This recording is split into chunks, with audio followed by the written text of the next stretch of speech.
Ahojte, čaute, takže dnes vám poviem viac o vodovej stene na tejto stavbe. Čiže poviem vám skladbu z interiéru do exteriéru. Na interiéri bude použitá omietka, buď to bude na niečo na báze sadry, alebo hlinené omietky, prípadne na nejakej vápencovej. Pod túto omietku pôjde ekopanel 60 mm, ktorý bude kotvený na tento drevený rošt, ktorý nám samozrejme slúži aj ako inštalačný rošt. Pod týmto inštalačným roštom máme použitú fóliu Novaflex. Táto fólia je vynikajúca v tom, že má variabilné SD od 0,2 do 5. Je to v podstate na báze polyamidu, čiže pri vyššom percente vlhkosti sa nám pory roztiahnu, čiže vedia viac exportovať vodnej pary. Pri nižšom percente sa nám tieto pory postupne pomaly zavierajú. Čo sa týka tejto fólie, pri tejto fólii sú veľmi dôležité detaily, čiže prelepené spoje, potom prechod káblov do exteriéru, vzduchotesné uzavreté a takisto fólia správne napojená na základovú dosku, čiže na hydroizoláciu. V tomto prípade sme použili Delta Tan a takisto síce už to drží veľmi dobre, ale ešte to prelepíme touto páskou Delta Flexiband, čiže je to páska na baze butyl kaučuku. Ako vidíte, pracuje, naťahuje sa a veľmi dobre nám vie spojiť túto fóliu s bitumenovou hydroizoláciou.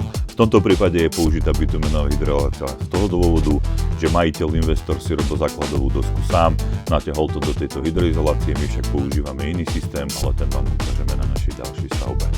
Čo sa týka exteriéru, túto stenu máme zateplenú čadičovou vatou Rockwool Plus. Už som o nej hovoril, je to dosková čadičová izolácia, objemová hmotnosť 29 kg na meter kubický, ktorú sme zaklopili drevovláknom Stejko špeciál. Ako vidíte, už tu máme aj osadený zasúkový alebo vypínačový tubus, čiže na tento materiál už pôjde iba sieťka, lepidlo, penetrak a finálna farba. V tejto obvodovej stene ešte pár detailov. Ako ste si všimli, nemáme tu použitý žiadny veľkoplošný materiál, čiže ani OSB dosku, ani sadrovláknitú dosku. Z tohto dôvodu sme potrebovali nosnú konštrukciu zabezpečiť, zavetriť tak, aby už sama o sebe bola staticky stúžená. Takisto sme si pomohli ešte týmto interiérovým roštom ako dodatočné stúženie, aby sme si boli úplne istí, že všetko bude v poriadku.